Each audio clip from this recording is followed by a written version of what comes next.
经有听到小朋友说，今天班上有来一个对没有头发的老师，那就是曲老师，他在我们学校观察很久了，对啊。对。那我们欢迎他。谢谢。各位家长，大家午安。我想就像新进妈妈讲到，就是其实从去年开始，我大概每一周里面都会有半天的时间来到学校，然后到不同的教室里面跟孩子一起工作。那其实我跟长华认识应该有蛮长一段时间，那确切几年我不太记得，因为大概刚创校没多久，其实我因为我的专业工作的关系，其实我很容易会进到不同的学校的场域里面，包含一般的公立学校、台北市的各大私校，基本上也都有跟我合作的学生跟家长，然后当然也包含这10年来有越来越多实验学校来到在台湾创立嘛，所以其实我的工作就是跟家长合作，然后跟小朋友合作。那合作什么呢？我想今天我会用尽可能简单的方式让大家理解我是怎么做辅导工作。好，回到这一章，就是蒙特梭利教育奖，我们一直在讲的是预备好的环境跟预备好的成人嘛，所以我想今天各位爸爸妈妈愿意来到学校，然后愿意来参加这样的一个我觉得是互动啊。等一下可能可以有疑问的家长也可以提出来。我觉得最主要的目的就是我们希望能够让自己准备得更好，因为孩子是不断变化的。我不仅来小学跟接触中学的孩子，其实我从去年开始也是接触幼儿园的学生，所以Miss Lay 的幼儿园其实4个园我都会去，到现在我每个礼拜会去一次，所以我知道有些孩子他可能是从幼儿园就直接进到长华里面。所以在这个环境里面，我们一直在讲预备好的成人。那什么是预备好的成人？我想今天的主题就是对准了这个目标，我们想要去努力。第一个就是我们在陪伴孩子的过程当中，我们怎么样有相对比较稳定的情绪。第二个就是我们怎么样在这个互动的过程当中，是用比较正向、比较对孩子比较不会有副作用的方式去教养他们。所以我今天的主题想要跟大家谈的是这个部分。好。那正式的自我介绍用这张照片啊，有家长可以对，这张照片是我幼儿园的照片，然后我那时候头发应该还蛮茂密的，对，然后我去 TED 的演讲也是用这张照片介绍我自己。为什么用这张照片？因为很多家长会觉得说一个老师他做教育工作、做辅导工作，可能从小就是一个我们说非常的听话，非常的配合环境的规矩的一个人。但其实我自己本身的特质是非常就是我们说那个非常好动的，然后又不是很容易静下心来。所以我其实到各个教室里面看到那个很活泼、最活泼的小孩，然后最容易跟我玩在一起的那个，我觉得会想到我小时候的样子。就是小时候真的就是不像这张照片上面你看到的，就是得到这种好宝宝的奖励。因为我们幼儿园呢是每个星期会颁1次好宝宝的奖励，我读了3年，我只得过这1次，所以这张照片非常珍贵。我妈妈因为我得到这一个好宝宝的奖励呢，她送了我100台小汽车。就那时候玩具反斗城那个10×10的那个，然后有100台，然后但也没有强化我再得到第2次。所以基本上我想应该是老师特别想要鼓励我，就说你这个礼拜表现得比较稳定一点，那你可以被肯定这样。所以我小时候的状况其实是这样，就是充满了各式各样的挑战。那个挑战就是基本上就是精力非常旺盛，我中午是不需要午休的，然后我可以从早上醒来就开始不断的动到那个电耗完，然后直接关机。所以这种状态在小时候我想对家长来说应该是不容易的，蛮辛苦的。就是如果你的小孩是这样的状态的话，大概你会遇到很多需要跟学校沟通互动的机会，因为学校会一直找你嘛，对不对？所以我的童年就是这样。所以我的小学老师知道我在当辅导老师，非常惊讶。他觉得以前最需要被辅导的学生，现在在辅导别人。好，那这就是我的过程啊。所以其实这些年下来，我常跟孩子们谈一个概念，就是说这个状态是会改变的。那改变的起点是什么？改变的起点其实是我们在陪伴孩子长大的过程当中，我们怎么样让孩子对自己的特质越来越了解？因为我们每个人都有各式各样不同的特质。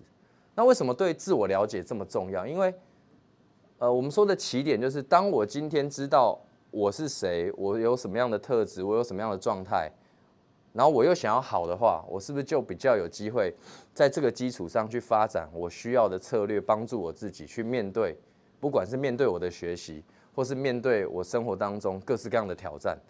所以辅导工作这些年来，我最主要的目标就是陪这群小孩更认识他自己的特质。那这是我的成长经验。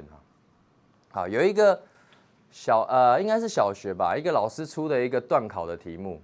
那这个题目呢，其实就是用我可能过去我 maybe 我第一本书里面写到的一个故事去我自己的生命故事去做成了一个，它是一个成语填空题。我简单念一下哈。他说，数学老师取自框花了3年的时间，第一题要填巨细靡遗录制数学各阶段大小单元的教学影片共1000多支。令人好奇的是，他曾经填萎靡不振，只想放弃课业。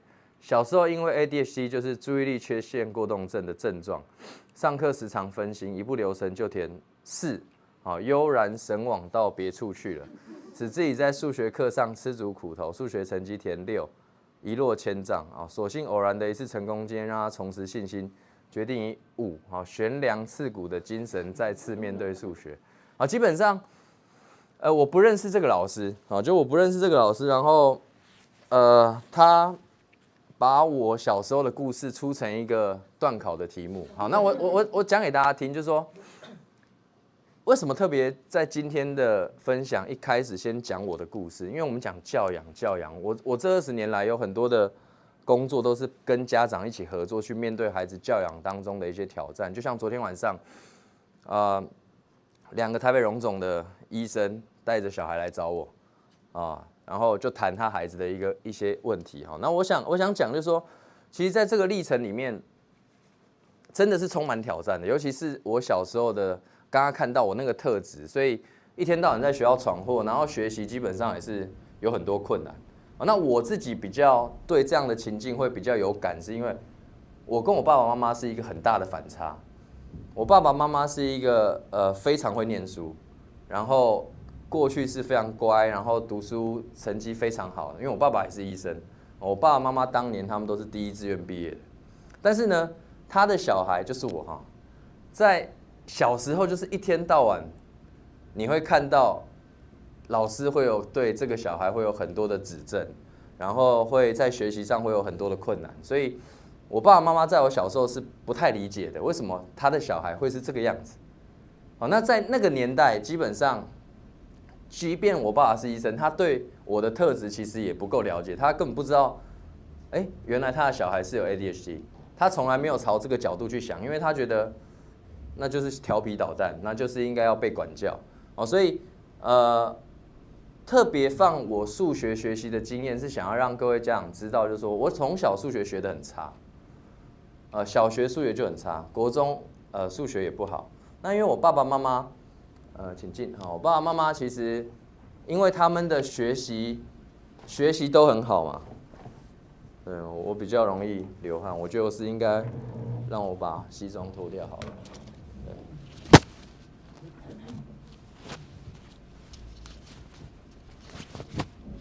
因为我看到他放那张照片，我想说我应该找到一个比较正式的服装来了，不然我有点压力，你知道，我平常都是穿运动服小朋友看到我大家都是穿运动服，因为我非常喜欢运动，这样应该讲就好一点。好，我特别放数学学习的经验是想跟大家讲，我小时候小学很调皮，但是我爸妈对学习很在乎。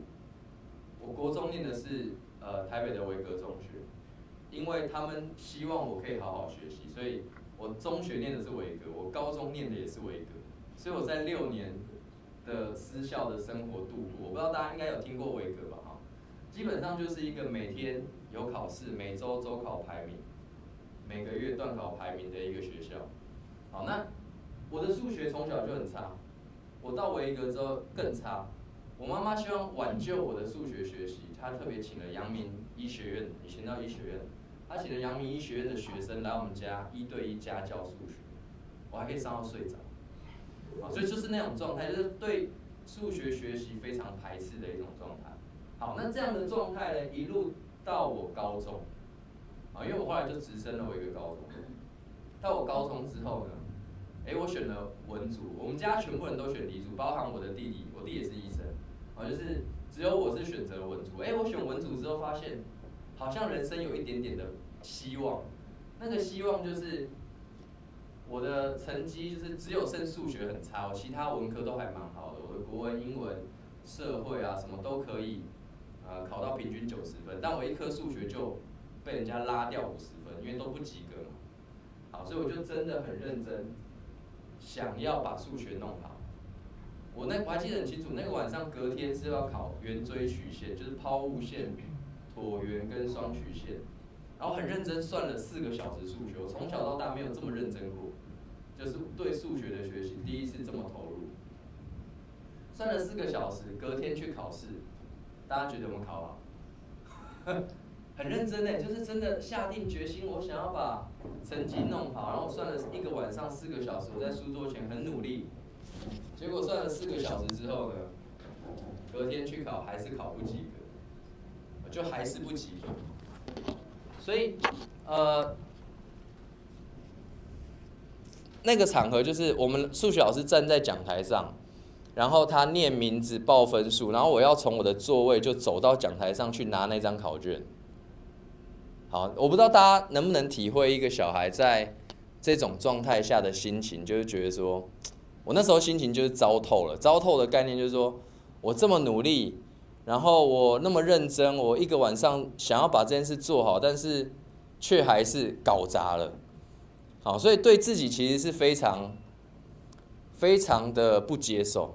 好，那我就从我的座位走到讲台前去拿那张考卷。然后我们的数学老师不知道是不是那天吃错药，我就是到讲台上拿那张考卷转头就走，然后我们的老师非常生气，那个生气就是他，这个好像蛮需要的，我觉得还是蛮热的，就是那个非常生气，就是他就特别跟我讲说，你那什么态度？他当着全班的面就骂我说，你那什么态度？他说你成绩差就算了，你的态度还这么差，我就被数学老师当着全班面骂了之后，我没有回应他，我就走回我的座位坐下来。那维格的导师就我的导师坐在教室后面，他就看到我被数学老师骂嘛，然后他就把我找出教室，走到走廊上。那为什么把我找到走廊上呢？他就是其实不是要在教训我，他其实最主要是他想要关心一下，可能到底发生什么事情。所以我的导师把我带到走廊上去关心我的时候，哇，我那个时候真的就是，当你最脆弱的时候，有人安慰你，有人支持你，那个时候，哇，那个我就眼泪就一直流，我就是那整节数学课我就在走廊上哭，都哭不停了，就没办法停下来，就一直掉眼泪，一直掉眼泪，那眼泪就是真的是水龙头打开，然后就一直掉眼泪。不要看我这样，我其实蛮爱哭的啦。我看电影大概就会掉眼泪，我就蛮容易被感动。好，当天晚上回到家，隔天还要继续考圆锥曲线。好，我就坐在书桌前，就问我自己说，我要不要再努力看看？好，我觉得我后来回想这个经验，我觉得是因为我的那个导师的鼓励，跟他在我觉得最无助、最脆弱的时候，他在那个状态下，你觉得有人理解你，好，所以我当天晚上哇，就真的再想说，那不然我再试试看，我又再把数学，我觉得圆锥曲线可能有些不会的地方，再拿出来重新做过。好，我隔天去考试，我就考了90分。好，那我想跟各位家长讲，神奇的事发生了，我的数学从那一次之后，基本上没考察过。我没有开窍，我跟大家讲，不是说啊你因为什么开窍了，不是，是我很清楚知道我怎么做，我可以有好的成绩，我可以拿到那个分数。好，那这个转变的历程，我其实是想透过这个经验，跟各位家长分享一个概念。近年来整个教育心理学界里面特别强调的一个概念叫做成长型的思维。什么叫成长型的思维？就是当一个个体相信他学习可以带来改变，努力可以带来改变的时候，他才比较容易持续的行动。那我自己辅导的个案，或是我接触的很多孩子，他不仅在学习上，可能在人际互动、在情绪调节各方面，他可能因为本身的特质，他在成长的过程当中，比较容易遭遇挫折。那面对这些挫折的过程当中，他如果有成长型的思维，他就比较能够持续的行动。也就是说，即便他现在是挫折、是困难，但他愿意，他就可以因着他相信什么？相信我努力可以带来改变，我就会持续的去行动。那这个在我的成长历程里面，跟我的辅导经验里面，我看到非常多这样子的状态，就是很多长期面对同一个困难，他都没有克服它，没有成功的经验的时候，那他就容易放弃，或者他就是没有动力。所以这件事情其实想要跟各位爸爸妈妈讲，其实就是如果你在陪伴你的孩子面对一件他觉得很困难的事情，好，那最重要的是什么？最重要你的第一件事情就是你怎么样让他觉得他可以成功，他努力可以带来改变。好，那实务的做法怎么做？实务的做法就是你要在这个情境里面动一点手脚。什么叫动手脚呢？就是你要让他在参与这一个活动或是面对这个困难的过程当中，你要慢慢的帮助他创造一点一点的成功的经验。当他做到了，他才会对自己有信心。好，所以这个概念，我觉得是不仅是我成长的过程，包含我自己身边辅导的这些孩子，其实都有这样的经验。好，所以简单的总结一下，就是我们怎么样去思考。我们讲正向教养，我觉得第一个很重要的关键就是我们怎么样在生活的情境当中，孩子在面对学习的过程当中，我们能够让他觉得他可以做得到。你能够，尤其是面对他可能真的有困难的那个领域，或者是他真的长期做得不好的事情，我们怎么样动一点手脚，让他觉得，原来我可以，我可以这个概念是非常重要的。这是我的学经历，基本上我就是念主修是特殊教育，那同时修諮商辅导。那这20年来，在教育的现场，主要都是做辅导相关的工作。好，那我的理念是这样，我很喜欢长华的环境，因为在长华的环境里面，每一个孩子都有机会跟老师1对1的互动跟说话。这是我认为很重要的。为什么很重要？因为在一般的学校环境里面，我觉得这个是会比较困难的问题在于，就是说很多时候孩子会觉得老师1对1找我说话，一定是我有问题，对不对？我没做好，或者是我有需要改进，或者是我有什么样的状况，不然老师干嘛找我？好，那你说公立学校更是啊，公立学校谁会跟辅导老师说话？不就是需要被辅导的学生？谁会跟特教老师说话？不就是特教学生？好，但是我觉得这个概念应该被打破了。在芬兰的学校里面就不是这样啊，他可能一个班级里面有2个老师，2个老师其实就跟长华的基本配置是差不多了。那所有的孩子都会因为他的需求不同，跟老师在工作上面会有不同的学习的安排。那任何问题，老师可以1对1的跟孩子去做讨论。所以我觉得这是一个非常重要的概念。我觉得要打破那一种我们所谓的我有问题我才需要被帮忙的概念。所以这个是我这些年来很努力在推动的。那基本上就是跟一般正规军比较不一样。我们所谓的正规军，就是我很常去公立学校做培训，然后公立学校的老师基本上他们的学习背景就会跟我比较像，因为他需要考教甄嘛，就我有教师证啊，我也是可以去公立学校服务的，但是我跟大家比较不一样，是我从当年毕业之后，谢谢，我从当年毕业之后我就没有选择去考教甄，我就一直留在我们所谓的体制外，就学校外面跟学校做合作型的一些方案。好，这是我第一个成立的单位，就是我那当年从硕士班毕业就成立的单位啊，简单讲就好，因为这不是重点。我的单位里面透过办理各式各样不同的体验性的活动，去训练孩子的核心能力，例如说社会技巧，例如说情绪调节的能力。所以我说长华刚创办的时候，我就来过长华了。为什么？因为那个时候，长华有一个孩子，就是他的那个状态是比较冲动的。那学校当然也希望支持这样的特质的小孩。那我们就透过一些课后的一些训练方案去训练这样的孩子，让他能够有比较好的我刚刚讲的对自我特质的认识，然后能够发展他需要的策略，去协助他面对生活当中的困难。我基本上我就透过这样的方式去做训练。那因为办了快20年嘛，所以其实也越来越多非所谓辅导需求的家长、学生家长也知道我，所以可能我的团体里面有包含美国学校的学生，有各式各样四面八方来的，包含从美国回来的孩子，就他们暑假回台湾，他们就会来参加我的活动，因为我的活动有点挑战啊，简单讲就好。我去年到今年，我带学生从台北走到恒春，背背包，台北到恒春有500公里。那为什么做这个训练？因为我要带他们去西班牙走朝圣之路，所以我们正在做徒步旅行的训练。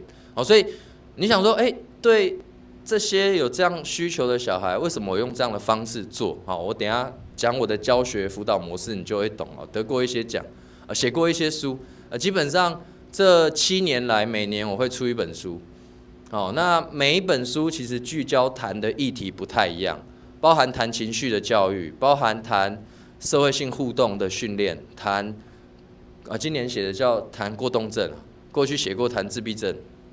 那这些题目其实会特别想写的原因，是因为我觉得对于一个教育辅导工作者来说，要有意识的整理这些经验，因为这对我们自己来说是很有帮助的。那因为我的个案量蛮大的，所以其实我每年处理的那些 case， 我觉得有很多都是，如果我把它整理起来，可能对于家长也好，或对于学校老师也好，会有一些帮助。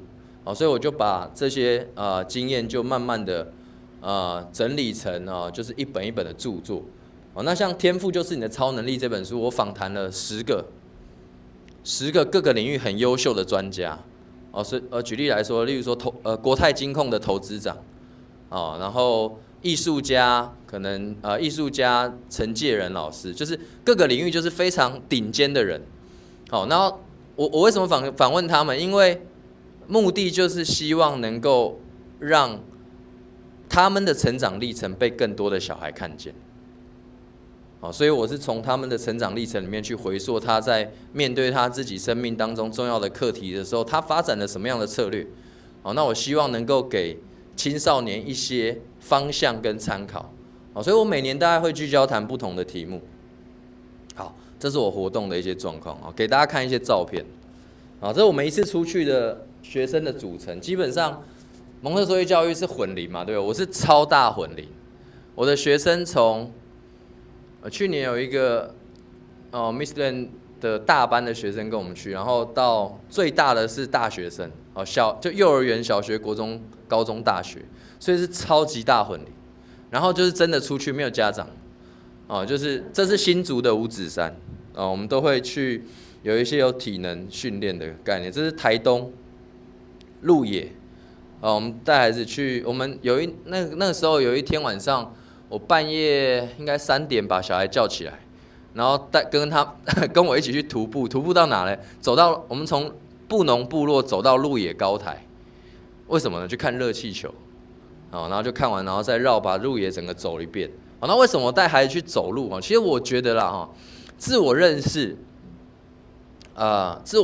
需要一些情境跟一些方法。那比较长时间的这样的一个独处，所谓的独处就是说，虽然他是一群人在一起走，但是你还是自己在走，你懂吗？你会回到一个自己的状态里面，你会进到自己跟自己对话的这样的一个状态当中。我要营造的是这样的情境。那先跟家长报告，玩手机不是独处真的不是，你滑手机绝对不是独处了，因为你可以上网的情况下，那就不是独处的情境。所以我的活动大概会有一些体能的挑战，因为很多的孩子他在他自己的生命阶段跟在那个 moment 下，他其实是遇到困难跟挫折。那我希望透过这些情境，让他，我刚刚讲了，我要让他empower 他，我希望他能够在这样的困难当中，他可以完成一些挑战。那这个成功就是那个内在的自信心会改变。举例来说，我相信这里应该没有人从台北走到恒春吧，对不对？所以我的学生回去都会跟他爸妈说，我跟你讲，你没有办法参加曲老师的活动，因为那个太累了。对，他们会有自信，那个自信是来自于他成功。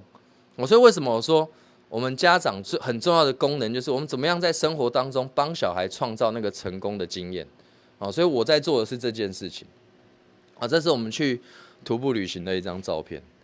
去跑步就是我会带孩子去跑步，因为跑步也算是需要一点点坚持了去游日月潭有人游过日月潭嘛就是我尽量利用这个环境里面可以去创造这些经验的机会，带孩子去尝试，然后去做一些探索性的活动。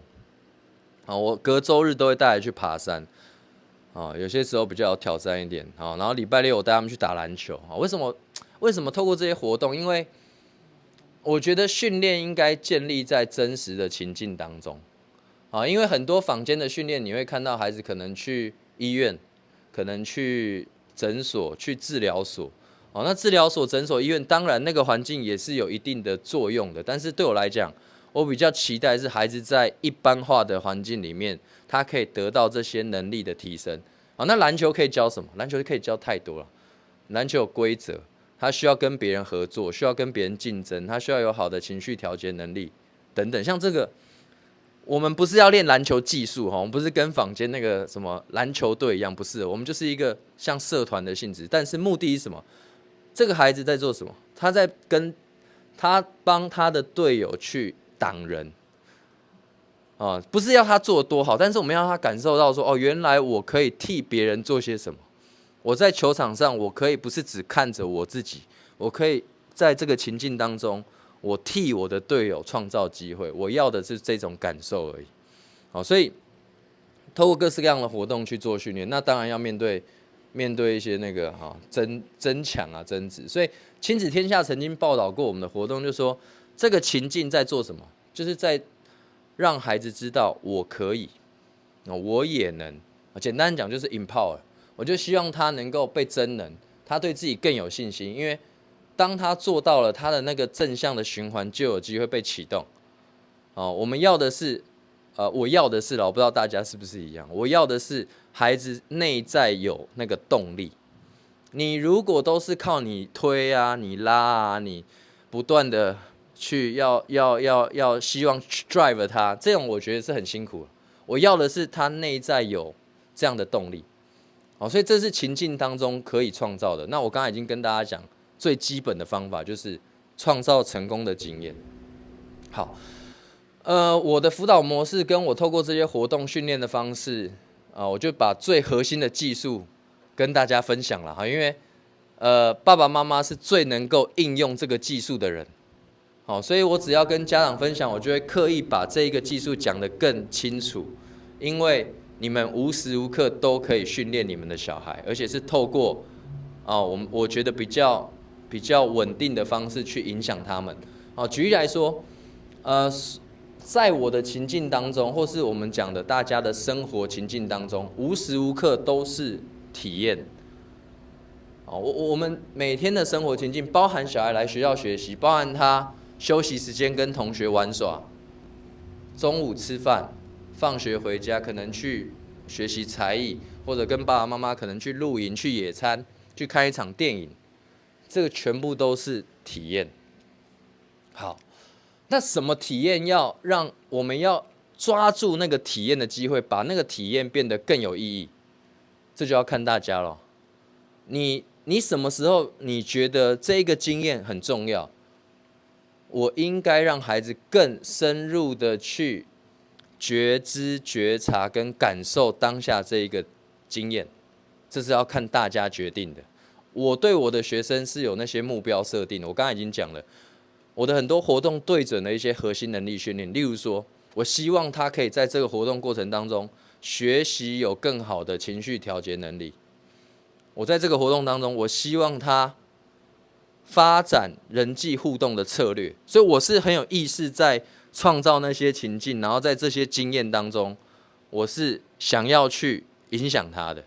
好，那大家也是一样啊，你们陪伴孩子的时间最长，你很清楚知道你的小孩在这个长大的过程当中，此时此刻，你觉得有哪些议题可能对他来说是特别重要，或是通常啦讲比较简单，就是你比较有困扰的。比较有困扰就是啊，其实这件事怎么一天到晚都要我去提醒他，要不然就是要我去教他，或者说学校怎么常常会跟我讲我孩子有这样的一些问题。基本上这个体验就是你需要花功夫、花时间去跟孩子对话。好，所以当体验发生之后，很重要的是第二个区块叫做反思。反思是什么事情呢？反思其实讲比较简单，就是我们能够让孩子在经验发生之后，有人陪他去整理这个经验，整理这个经验当下他的感受跟他的想法，以及他在这种情境之下他的行为，还有行为带来的后果。好，所以反思是非常重要的。教育学大师杜威说过，经验加反思才等于学习。如果只有经验，你没有更深一层的去觉察跟反思，那个学习就很浅薄。好，那最重要的关键来了，你觉得你自评一下，不要举手，你放在心里就好。你觉得当一个孩子经验了一个特殊的情境，或是例如说可能是他犯错了。好，我就讲真实的前几天有一个过去长华的小孩的家长打电话给我，他说他的小孩在别的学校里面遇到一个状况是，那个同学呢就碰触他的私密部位。好，然后他就问我说，他们现在要处理这个事情要注意什么事情？简单讲这样。好，那就是一个经验嘛。好，所以你身为家长，你遇到了一个孩子生活当中的实际的经验，那你能不能跟他去对话？就以你自评嘛，你放在心里这个问题，你就自己问问看自己。如果今天孩子遇到一些状况，我能不能，或者说我有没有能力，在此时此刻，我跟他有这样的对话？好，那我跟各位家长讲，这个是需要练习的。而且不仅需要练习，最考验的一件事情就是大家平常的努力。那所谓平常的努力，就是你跟他平常有没有建立足够的默契、足够的信任关系，让事情一发生，他可以在你跟你互动的过程当中去整理那个经验，让自己变得原来我是经历了什么事情，然后在这个过程当中，我自己的感觉怎么样，然后我选择怎么行动，然后这个行动带来什么后果，这是需要靠一个很稳定的我们说的亲子关系。你们平常就有沟通的习惯，你平常就有对话的习惯，你才比较有机会可以做到这个层次。好，那下一个阶段，分析的阶段在做什么？每个孩子因为自己核心的特质，不管他的个性、他的习惯跟他的行为模式风格，因为每个人都不一样嘛，我们每个人都不一样的情况下，所以基本上我们在面对不同，虽然面对不同情境，但是我们会有一种固有的属于我们的行为模式，每个人都有啦，只是你有没有觉察而已。就是你对事情有你的价值观，然后你因为有这个价值观，你可能会采取什么样的行动？你面对虽然是不同情境，但是都有可能会有类似相似的反应出现。分析的阶段，我们在做辅导工作的时候，或是我们在跟孩子对话的过程当中，我们要做的事情就是，我要让孩子更普遍性的去觉察他自己的特质对他生活各个不同的情境造成相同的影响是什么。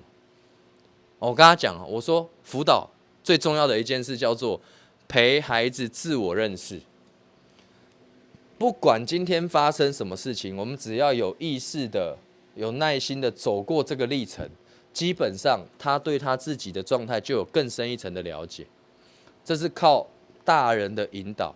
我有跟长华老师常讲这样的概念，我说如果你今天要陪孩子认识他的特质，你跟他是有信任关系的，你在跟他一起工作的过程当中，你就可以 feedback 你的观察给他。你不要说你就是这样，或是我在纠正你，不是，我分享我对你的观察，那你可以 double check 是不是这样？你觉得你是不是这样？是不是老师说的这样 ？Maybe 不是，不是没有关系啊，那也是一种参照的嘛，就是身边他信任的大人给他的回馈，是他自我认识很重要的参考依据。好，所以好，你看到我的模式到这边。我利用各种不同的生活情境陪孩子去做反思，协助他进行分析跟归纳总结。我到这边都还没有指导他，所以在我的场域里面，我不会很快速的去指导小孩。Break， 就是我不会很快速的去指导小孩。为什么？因为我刚刚前面已经跟大家讲了，我要的是什么？我要的是他内在有那个动力。如果你很快速进入指导，你很快速去 push， 其实他的内在动力不会长出来，因为他根本不觉得这是一个需要注意的事情，或者他根本不觉得这是一个问题，是你们觉得是一个问题，那反而变成什么？你推着他前进。所以在我的模式里面，我陪孩子一起经验以后，我会引导做反思跟协助做归纳整理，最后才会进入到提供他一些策略跟方法，让他有机会选择什么？我未来在遇到相似的情境，我有多一点选择的机会。我现在是本能性的我去行动，但是因为我们经过了很仔细、很认真的讨论，我知道原来我遇到这是我的核心问题，我应该要更有策略帮助我自己。好，那我该怎么办？这个时候老师告诉我，遇到这个情况不是只有用我现在本能的方式去反应，我有1、2、3多3个方法。我可以自己选，形塑的阶段才会进入到指导。好，所以这整个模式里面很重要，你要看到它是一个循环。那个循环的概念是什么？就是它要反复的经验，反复的练习，它才有办法养成那个能力，跟对自己有更高度的自我认识。我举一个例子，我有一个学生在学校。跟同学聊天聊一聊呢，他讲错一句话，讲错一句话之后呢，同学就笑他，他一直笑一直笑，同学觉得他很好笑，就一直笑一直笑，笑个不停，然后他觉得很尴尬，他不知道该怎么办，然后同学还是不停，他最后就出手打了那个同学，这种小打小闹很常见对不对？就是同学之间，我想这个情境很常会出现嘛。好。那我刚刚讲到了，我说这一个体验，这一个经验，我们当第一时间发生之后，我们要做什么？我们最重要的一件事情，不是立刻去指导他。很多大人就会说：“你怎么可以打人？打人是不对的啊。”好，我跟大家讲，没有任何上面没有任何一个小孩不知道打人是不对的。我跟你保证，大家都知道打人是不对的。所以为什么还会做？因为那不是理性思考后的选择，你懂吗？所以你讲那句话其实根本没有意义啊，因为他也知道啊，你只是在讲一件他知道的事情，那他就没有成长。我们要的不是这样嘛。其实任何事情发生，我跟长华老师们讲，我说任何事情发生最重要的第一步，是我们应该要理解整件事情的脉络。这个过程当中到底发生了什么事情，让这个小孩子去打另外一个小孩子，一定有原因的，那不是无缘无故了。不是我说我今天想打他我就打他，我一定有一个脉络，不管是此时此刻的脉络，还是更早之前的脉络。好，所以当一样跟各位一样，就是你们在生活当中遇到孩子有各种状况，你第一件事情，你不要急着去指导他或批判他，你最重要的事情是，即便他犯错，即便他做了一件不好的事情，你最重要的一个动作就是你要先问你自己，你了不了解到底发生了什么事？我可以跟各位保证，我处理非常多亲子冲突的情境，那个冲突不是一定是吵架，有些可能是不想理爸妈，不想跟爸妈讲话，甚至离开家的都有，因为我的学生年纪有很大的。那常常你整理完整个经验，你就发现原来很多问题是出在一开始。一开始孩子就觉得他完全不被理解，我完全不被信任。那个我觉得那个时候很考验大家的那个，我基本上把它叫做非理性的行动。所谓非理性行动，就是当你今天看到小孩犯错，你当下的那一个状态，你说的话，你做的事，基本上很多时候不是理性思考之后的行动，你都是本能性的。你立刻就出去，立刻讲了那句话，或是你立刻有个动作，那些都是非理性行动。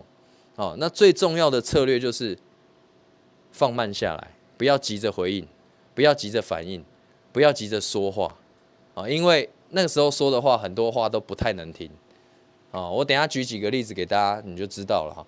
好，所以第二个阶段呢，反思的阶段就是要引导小孩去思考这个过程当中他的感受是什么，他为什么这种想法，他为什么会这样子做，他当下行动之后带来了什么样的后果。好，全部大家看到，全部这边都是问句哦。为什么都是问句？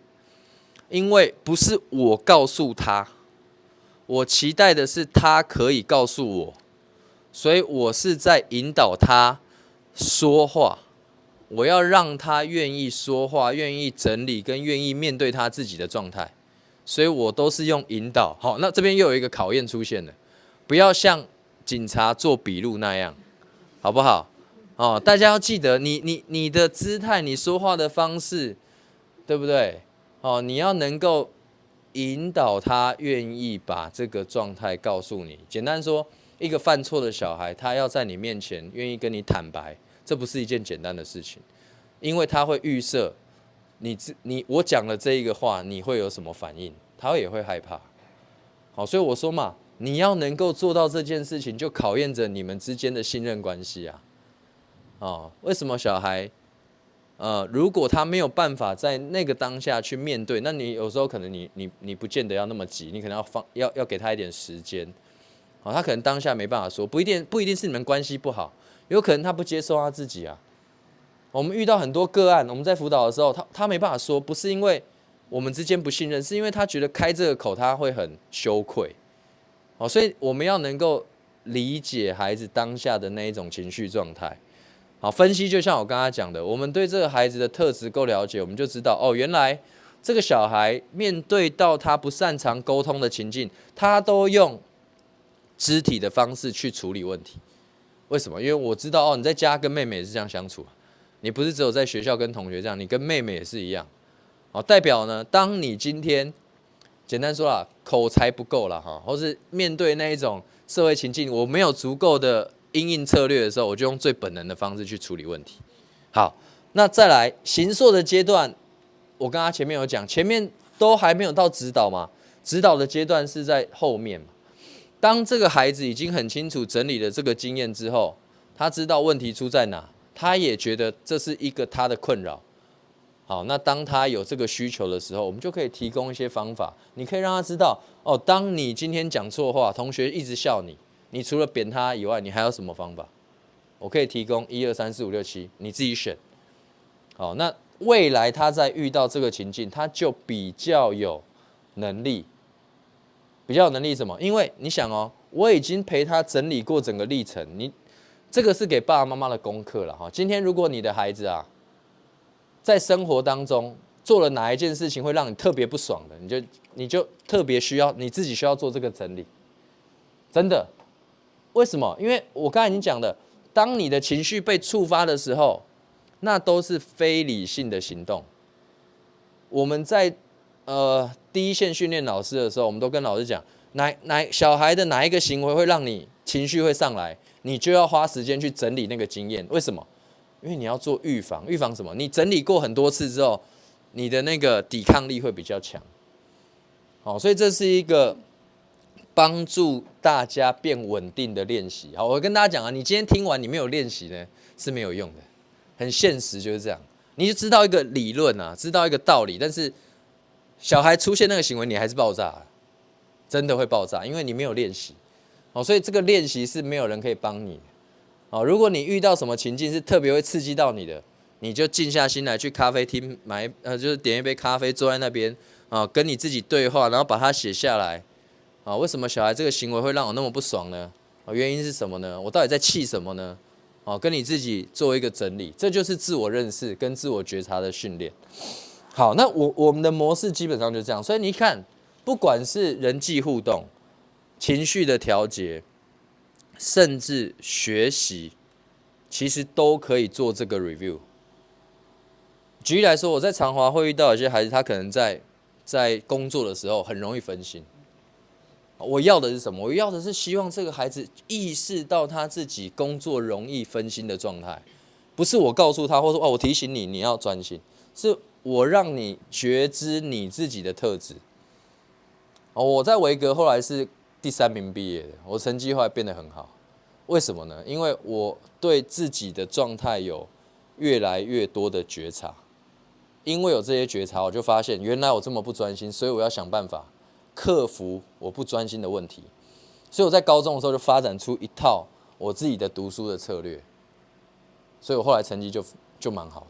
所以这一个是内在的动力，这不是因为有任何人指导了我。所以这一个历程，我觉得是我们在陪伴孩子长大的过程当中需要把握的。好，要操作刚刚我讲的这一个，我们基本上把它当做一个策略，或是当做一个方法。我们要操作刚刚那一套方法呢，你要了解这张图。这是一个心理学家做过的一个实验。这个实验呢，就是在一个可以通电的箱子里面，通电放进去一只狗，然后呢，心理学家呢就通电这只狗。那个电不是很强烈的，就是那种会不舒服的电击的那种刺激。你就看到这只狗在箱子里面挣扎了一段时间之后呢，它就偶然的一个经验，它跳过这个箱子中间的隔板，跳到另外一边去。这个时候呢，心理学家就把电暂停。好，过一段时间呢，再通电，又电这只狗。狗在箱子里面挣扎，偶然的一个机会呢，它又跳过了中间这个隔板。这个时候电又暂停，它就反复操作电击，电这只狗。当狗跳过去中间的隔板，电就暂停。好，过了1个小时之后，心理学家再电这只狗，狗会怎么样？会跳嘛，对不对？为什么？你觉得为什么？为什么狗电它会跳？因为跳过去不是就没事了你懂吗？好，那我跟大家讲，这个实验非常伟大这是所有教育学的根源教育学的很早期的一个实验，就是从这个实验发展出来。我们专有的名词叫做操作制约。简单的说，就是这是每个老师、每个爸爸妈妈常常在生活当中做的，不是电小孩，是你就是透过各式各样的手段，想要改变他的行为嘛，不就是这样吗？这个叫做学习的理论，专有的名词就叫操作制约。OK， 好。这个心理学家很有名，我等一下跟你讲他是谁。他发现了这个现象之后，他还不满意他把这个实验机制做了一个改变。好，同样的箱子，同样一只狗，现在一样电它。狗被电了之后呢，已经学会了，对不对？它学会我被电，我为了不被电，我要跳过去嘛。所以狗现在就是被电了之后，它立刻跳过去中间的隔板。好，这个时候实验机制改变了，电没有暂停。你是对，你的表现跟那只狗的反应应该是心理状态应该蛮接近的，就是对，我觉得是这样，就他会觉得莫名其妙，我不是跳过去就没事了，对不对？好，那这次真的就不是这样，所以你就看到这只狗在箱子里面跳过来、跳过去、跳过来、跳过去，然后那个电都没有暂停。过了一段时间之后，你就看到这只狗趴在箱子里面，一动也不动。没有被电死啊，那个狗那个电没有那么强，它为什么会趴在箱子里面都不动？大家觉得，讲对了吧？没有用嘛。狗学会了另外一个事情，就是我今天不管做任何事都没有用，那我就放弃了。当年发现这个现象，引起整个心理学界一片恐慌，因为动物会绝望，人类会绝望。这个专有名词呢，在教育学里面我们讲的是叫做习得的无助感，就是简单说，就学会了绝望。好，那我跟各位这样报告，我的辅导经验里面遇过非常多跟这只狗一样的小孩，他对他的学习、对他的人际关系、对于他的情绪的调节，他是习得的无助。我认为在这个环境不容易啦，基本上不容易。就是说他要真的就是不断的受挫，都没有人注意到他，也没有人要支持他，没有人要给他机会，我觉得不容易。但是他可能会面对各式各样不同的环境，他可能面对他人生当中很核心的课题。我刚才已经讲了，我们怎么样避免落入那种习得的无助，就是反正我努力也没有用啊，我就烂，对不对？怎么样避免？我前面已经讲了，成功的经验。如果今天你遇到你的小孩在生活当中，他不断的遇到一些挫折，面对同一件事情，他都没有办法克服，那你怎么样想办法动一点手脚，让他成功？甚至你可以让他知道说，maybe 我有别的选择，我不一定要就是只看这件事情来定义我的成功，因为孩子会被他的生命经验误导。我举一个例，我昨天跟一个孩子谈话，他也是一个外国学校的小孩，他从小到大转过7次学，他现在才7年级，他现在不想去学校上课，为什么不想？他说，我觉得要面对那些同学的人际关系，我觉得很辛苦，然后我觉得我好像同学都不是很喜欢我。一个女生，她说，我觉得好像每次去学校，同学就对我不是很友善，然后也不是很喜欢我。我就陪她聊天，聊了之后，她告诉我说，她从小到大换过多少个学校，还不是只在台湾啊，她这样跑来跑去，去了好几个地方。我最后我就跟她分享，我说，我觉得或许你有可能是你想错了，不一定是同学不喜欢你。我说，以你的状况一般人在面对你的生活都很困难。为什么？因为你每次去到的团体都是外来者，都是新来的，你都是转学生，大家都已经相处了一段时间，你一个转学生要去适应这种团体，同学那些人际关系可能已经建立了，那你要再打入那个团体，本来就比较有挑战嘛，而且你是一直都在面对这个经验呢。你跟一般的同学不一样，我们有些同学现在全部大家都陌生的，那个关系都还是相对比较松散的。你要切入，你要跟某个建立关系，那当然是相对比较容易啦。所以我就跟孩子分析我的观察，我说 maybe 可能不是你的问题。我们在心理学上面讲，乐观可以教。我们尤其对于很多忧郁的孩子，你怎么样去改变他的认知？乐观可以教的概念，不是我们说天生我比较乐观，还是天生我比较悲观，不是那个概念。心理学家把乐观做了一个区隔，一个叫大乐观，大乐观就是我天生的那种气息；小乐观呢，讲的就是我现在要跟大家讲的，我可以透过思维的影响，帮他重新思考跟定义一个问题。我们叫做在心理学上叫解释形态啊。所谓的解释形态，就是我们诠释这件事情的角度跟看法。例如说，他原本觉得我是不被喜欢的嘛，因为同学跟我相处都是好像格格不入，好像很难跟人家建立关系。那他会检讨他自己，他把那个错误、把那个问题归因在谁？归因在我这个人身上。那我就要帮他怎么样？我要帮他扭转这个信念啊！我说我的归因不全然在你身上，我觉得那是因为你的生活形态，因为你爸爸妈妈工作的关系，你需要不断的转换学习环境，你参与的团体的 timing 跟别人不一样，所以你要建立人际关系，你比一般人更挑战。我要给他看到的是另外一个角度的自己。这就会打破我们讲的那个孩子的自我概念。所以要做到这件事情，我跟他讲，你要引导他去做这些 review， 你跟他要有足够的信任关系、信任感。好，所以我常跟爸妈讲，就是说，我们讲正向教养，正向教养，其实这是一个根本性的一个假设了哈，就是说每个人的信念不一样，你看到的就不一样。好，基本上在我的世界里面，我相信这件事。我觉得每一个人都是在犯错的过程当中变得越来越好。我相信没有任何一个人从小到大他不犯错。所以你要想啊，如果今天你把错误当作是一个重要的经验，那你在小孩犯错之后，那才是真正开始学习啊。因为错误只是进步的起点。如果你有这样的信念的时候，当你小孩做错一件事，他把你惹毛的那个当下，你要很感恩啊。你感恩什么？感恩他会变好。这个是真的，我是这样看的。我对我身边的学生都是这样。我处理的 case 绝对是超乎你们想象的，那个 case 太很多很夸张的，就是各式各样的问题的状况的小孩。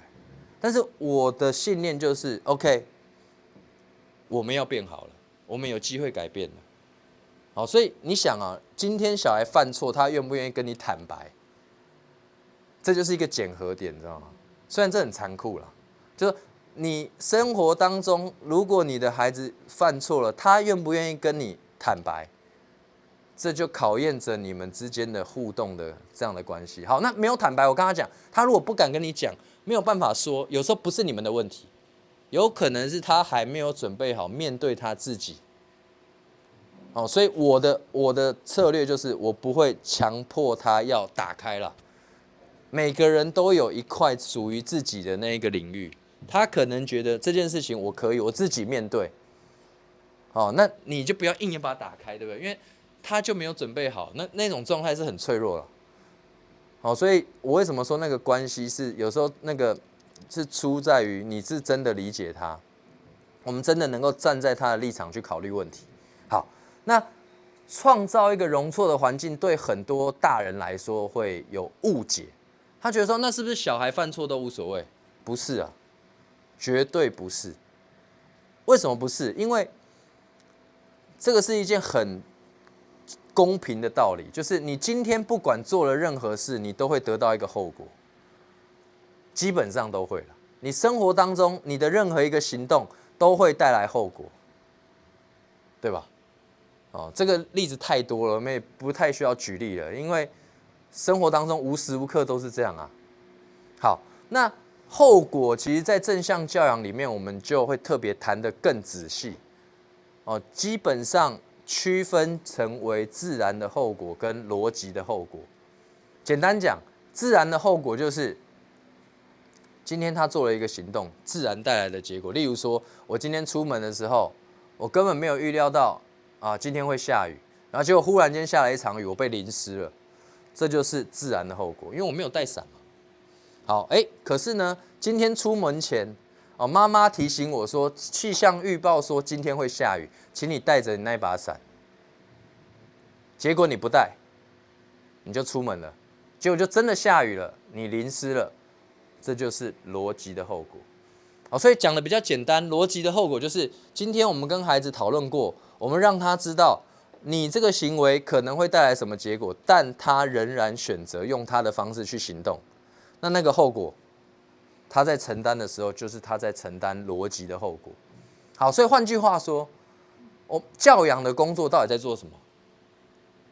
其实我们很多时候是在陪伴孩子承担后果。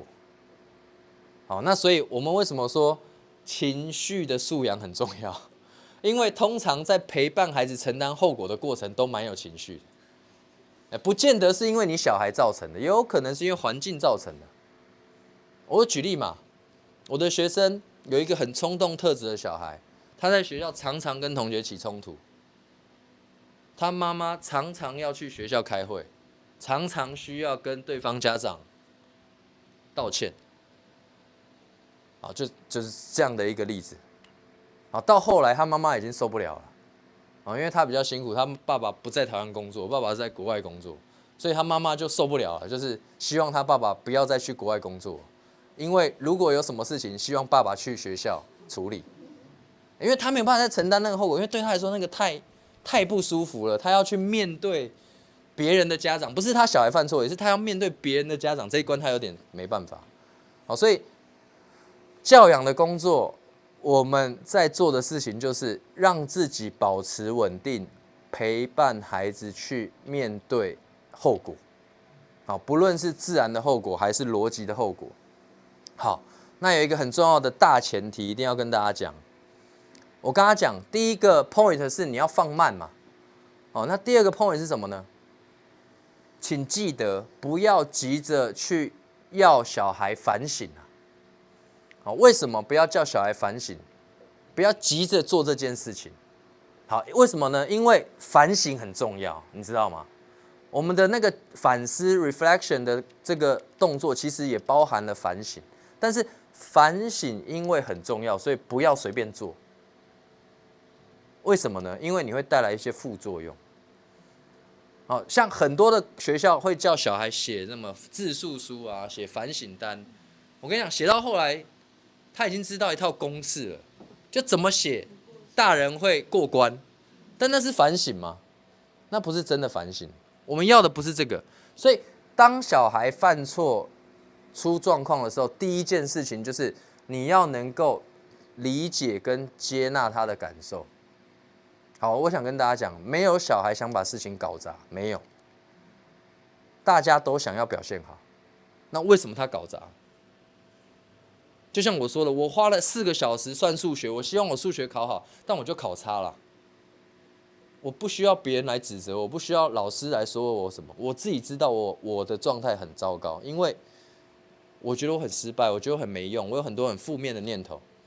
所以，当孩子犯错的时候，最重要的一件事就是你能不能站在他的立场去理解他的处境。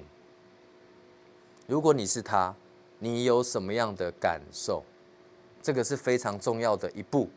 好，因为如果你让他觉得你没办法做到这件事，他不会跟你讨论，他不会跟你讲啊，对不对？如果他觉得你不理解他，他干嘛跟你讲？你今天会找谁说？一定找一个你觉得对方能够理解你的人说话啊。你会找一个就是你光看到他你就觉得这个人听不懂啦，你干嘛跟他讲？对不对？所以你要能够表现出是能够让孩子觉得说你可以理解我了，我才会跟你讲。所以接纳感受是非常重要的一步。好，如果喜欢读书的爸爸妈妈，你可以去找一本书来看。日本的一个心理学家写的，书名很耸动，叫做《交出杀人犯》。去年很畅销的一本书。《交出杀人犯》这本书里面，那一个心理学家他专门在做的辅导工作，都是在日本的监狱里面面对那些受刑人。他在出书的，他那个书里面也特别提到很相似的概念。他说日本的监狱的矫治教育是失败的。他说，犯行越严重的人，越会反省，代表这整个辅导机制是有问题的。你关越久，你犯的刑越重，你越会写那个反省字数，越能够交差，越能够让检察官让检察官理解你好像真的有悔过，字面上看得到，但其实他内心是没有真正反省。好，所以这很挑战。你想，对于一个杀人犯好了，你要能够理解他的行为，跟接纳他的行为，这有多困难？非常困难。好，但是我们没有那么困难，我们是要理解小孩的行为，理解小孩为什么会做这件事，为什么他会犯错，这个不困难。哦，只要你放慢一点点。简单的哦，最简单的策略就是你不要急着做任何事，不要急着说任何话。我举一个例子，我有 ADHD， 我家人也有，我妈妈也有，我弟弟也有，我弟弟的小孩也有。我弟弟有2个小孩，一个现在读中班，一个现在读小学2年级。好，我们一家人去旅游的时候，围着圆桌吃饭。我弟弟的小孩拿了一杯饮料，没有封口的，那个饮料瓶是没有封口，然后我看到我就很紧张。我为什么很紧张呢？因为我从小一天到晚在打翻饮料，跟把碗摔到地上，就我不专心嘛，所以我拿东西就是常常弄掉。我坐在他旁边吃饭，我就很紧张。就是我弟也有感觉，因为这是我们生命共同的经验。我弟就跟他小孩说：“你那个饮料拿好，你那个饮料等一下你弄翻了就没得喝哦。”我弟就跟他小孩这样讲。但我还是很紧张了。果不其然，过不到10分钟，那杯饮料就打翻了，就打翻了，整杯翻倒，翻到地下，然后一点都不剩，很惨。然后我跟你讲，我弟当下，因为我就看到，因为我是学辅导的嘛，我观察到我弟的变化，他就开始握拳头，然后深呼吸，然后。我觉得，因为他给我面子，他知道他大哥是学辅导的，他就还是忍不住，他就说：“你真的是，他指着他小孩，那时候才1年级6岁，你真的是全天下最雷的人。”他跟他小孩这样讲：“你真的是全天下最雷的人。”这第一句话。第二句话，他有一个3、4岁的弟弟，你看看你弟，那饮料拿得好好的。好，我跟你讲，你看大家就很崩溃，对不对？这2句话基本上都是很毁灭，真的很毁灭。然后，身为他的大哥，然后又是学辅导的，但是我就我不会介入了，我当下是不会介入，因为不要去介入别人怎么管教自己小孩，这个是太不 OK 的行为，我就忍住。我那时候我们全家是去马来西亚玩，回到台湾之后，我就特别找我弟。找他跟他太太，我们就聊天。他小孩不在，我就跟我弟讲，我说：“我觉得你那个冲动控制跟小时候没有差很多。”因为我们家有2个门是被我弟踹破的，我爸妈那边，因为小时候他一生气就是那个冲动行为很强。我说如果你的孩子犯错你什么话都不要说因为你说的话都不能听。我觉得很直接，因为我们家感情蛮好，我就直接跟我弟讲，然后他太太就旁边一直点头，一直点头。终于有人敢说了，因为他不敢说嘛，你懂吗？好，我就跟我弟讲，真的有效。从过年出国回来，那时候才2月一路到9月都没事，到9月又破功了。好，再讲接下来发生的事。9月呢，第1个礼拜，我弟的小孩生日。我们全家聚餐，然后就又围着一个圆桌这样吃饭。我坐在我弟弟的小孩对面，那个桌子不大，其实就是蛮近的。然后又有饮料，你知道吗？那个饮料呢不太一样因为那天吃日本料理，然后那个饮料杯是那种很厚的那种石头做的杯子。然后我一拿我就觉得那个杯子很重，我就觉得不太妙，因为那个杯子就跟一般的杯子不太一样。然后我弟的小孩坐在对面，然后那天喝的是可尔必斯，我就看他一拿起那个杯子，哇，整个杯子就翻倒了，整杯可尔必斯就洒的全桌都是好，然后我就看我弟，他又握拳头，他又在忍耐，他又握拳头，但是他这次没忍住，他后来讲了一句话，他说：“你真的没资格来吃这么好的餐厅。”很重吧？对，对一个6岁7岁的小孩，很重的话，然后我就看到我弟的小孩就眼眶泛红，然后就眼泪要滴下来，然后就他整个人就转到背面，就是原本是面对餐桌嘛，后来他就转过去背对餐桌。那因为我们家都是一些很有趣的人哈，我妈妈我爸都这样很有趣，然后我妈也是冲动控制不好的，我妈就说，他爸生气了，他爸生气了，我说。你干嘛？我心里想，你干嘛？这全桌人都知道他爸生气，你为什么要把你心里的话讲出来？我妈也是这样，我妈就是那种速度很快的，然后也控制不住想法就要讲出来，然后我就在对面就很尴尬，然后我爸也很闹，我爸就说那个服务生再来一杯可尔必斯，反正就是那个餐会，你知道吗？就是我们家一天常常聚餐都是这些场景。好，然后身为做辅导工作的人，在那个场合就是其实蛮紧张的，因为那个气氛原本是庆生嘛，然后变弄的就是乱七八糟，然后大家情绪都很复杂。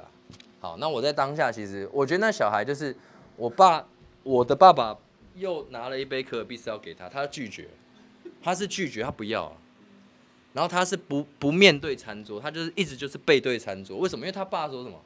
你没有资格吃这么好的餐厅，对吧？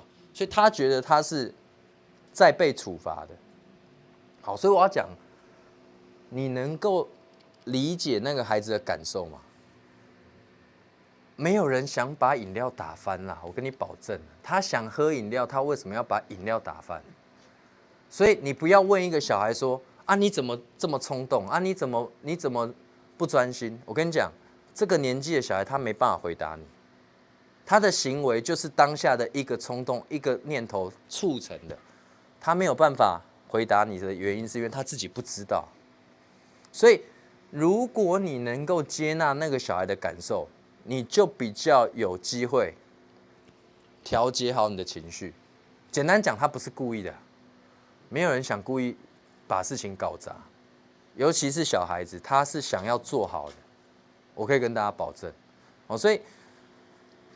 我说我那个情境，后来我其实为了想缓和气氛，我看到那个孩子的变化，就是他在那个情绪当下，这也是要跟大家讲啊，如果孩子在情绪当下，不是只有孩子，包含成人都是，情绪都会有一个 peak， 都会有一个高峰，你不要在那个情境、那个状态下去介入他，因为你介入是无效的，我们很难去介入孩子在那种状态下，在专业的心理师都不会选择在那个情境介入。所以最重要的是什么？你要让那个情境越单纯越好，让他的情绪可以自己调节，慢慢缓和。OK， 好，所以我等到那个孩子，你从他的肢体语言，你就可以看到他的变化。他从背对餐桌到后来转回来，虽然他不愿意吃，但他至少姿态上有改变。他转回来面对餐桌。好，那时候我就想说，我可以发挥一点我的功能。我就说。阿北，我是他阿北。我说阿北，跟你讲一个故事。我说我上个礼拜去，我带我的学生去马来西亚玩。我说阿北上礼拜也去马来西亚玩哦。然后我在回台湾在机场的时候，在那个吉隆坡机场，我的学生说：“曲老师，你陪我去买纪念品。”我说好，陪你去买纪念品。然后就带我去星巴克。他说要去星巴克买纪念品。我去星巴克之后呢？星巴克最常卖的是什么？知道吗？马克杯，对不对？然后就一整排的马克杯。然后我跟你讲，我真的是精神松懈了，你知道吗？我精神松懈就是我从小到大，我真的是不会去碰马克杯的，你知道吗？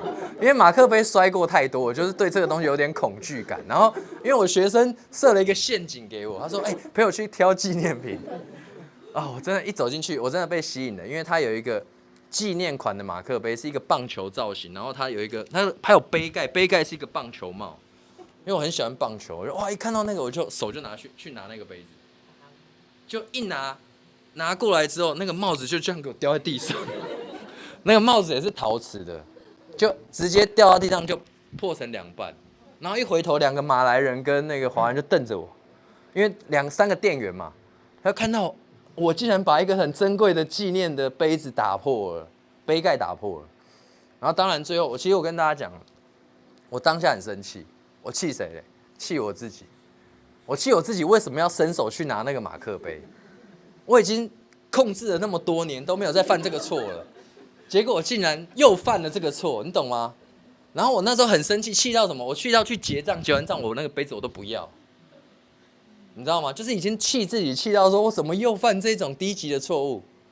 好，我就讲这个故事给我那个小侄子听，他听了就笑了，你知道吗？他就跟我眨眨眼睛，就说他说意思说我懂他，你知道吗？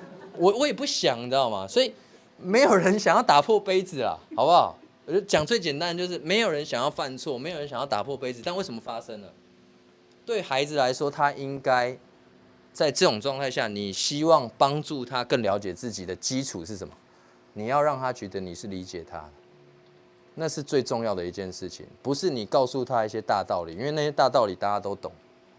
好，所以我自己觉得，当小孩成长过程当中一定会犯错的，而且会遇到一些问题。当问题发生，就是我们的机会，你知道吗？当你孩子犯错的时候，你要回到我刚刚前面讲的，他是进步的开始，所以你有机会影响他，陪他改变，是因为他犯错。所以如果你用这种心态去面对他的错误，你就会比较稳定。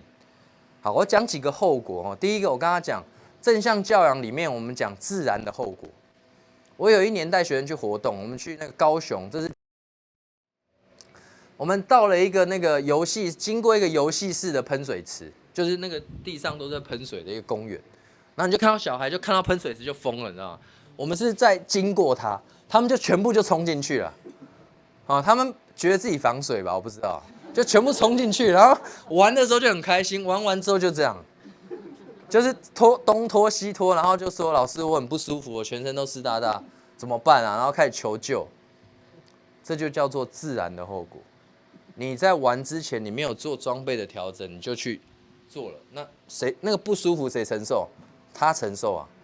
所以我们的角色是什么？我们的角色是我们保持稳定，陪他承担这个后果。我让他知道说，对啊，之后如果你要玩水，你要先检查一下你的装备。好，这里对家长来说很考验。很多家长在这个时候呢，会很有表演的欲望。表演的欲望就是你会想要扮演一个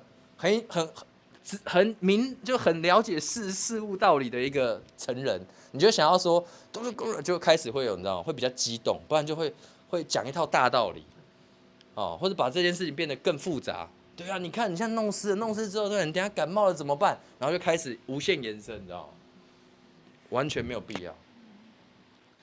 当小孩在承担后果的时候，就是考验你的时候。基本上在正向教养里面会特别提醒一件事，我们要让自己的情绪状态保持稳定，去跟孩子对话。因为你在这个过程当中不稳定，你会增加他不必要的后果。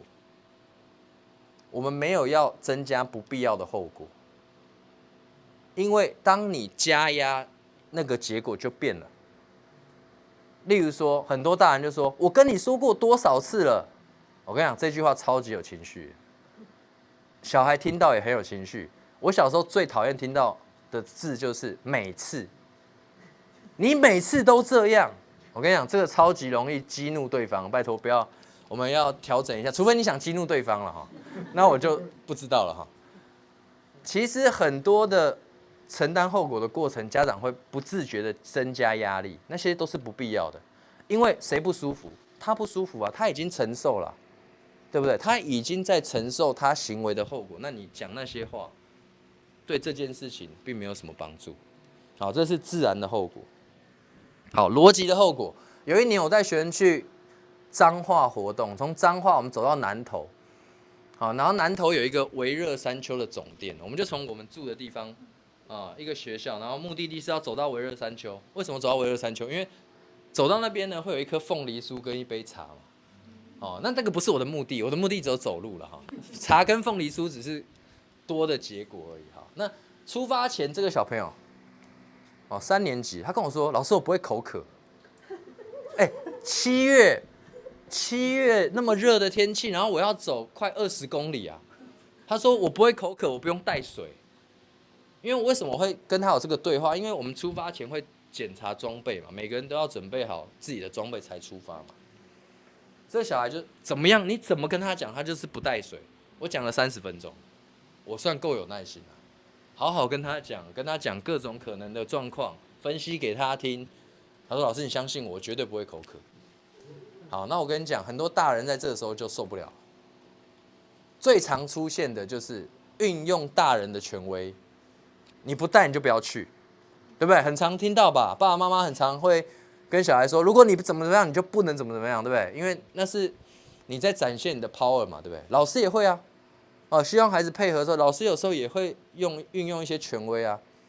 好，那我跟大家讲，其实不见得要选择运用权威，你也可以选择用后果去教他。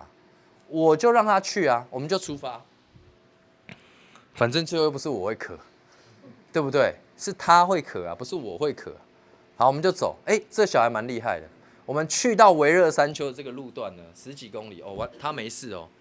好，然后走过去没事，回来剩下3公里，你就看到这个小孩在你身边徘徊。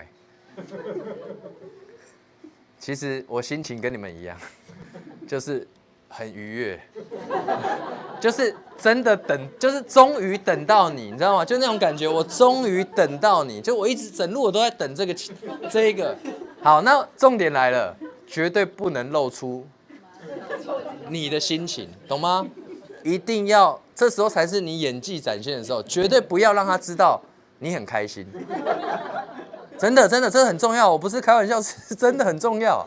因为你如果露出这种笑容，他就会模糊焦点。你看，爸爸很坏，老师很坏，就是你们就是故意要整我，你知道吗？小孩他就会有，为什么？因为他要给他自己台阶下嘛，他要保护自己的感受，他就要找一个代罪羔羊啊。你刚好，如果你的表现出那种情绪，你就是变成他的代罪羔羊。好，所以你要很稳定去面对他的后果。你也不要说，是不是口渴啦？这个就是太没有演技了，对不对？你就是要不动声色就继续走，再走500公尺他就受不了了，他就真会受不了，因为真的会渴嘛，他就会鼓起勇气问你说：“老师，你有没有多的水？”好，这个时候就更很关键了，你的回应非常重要。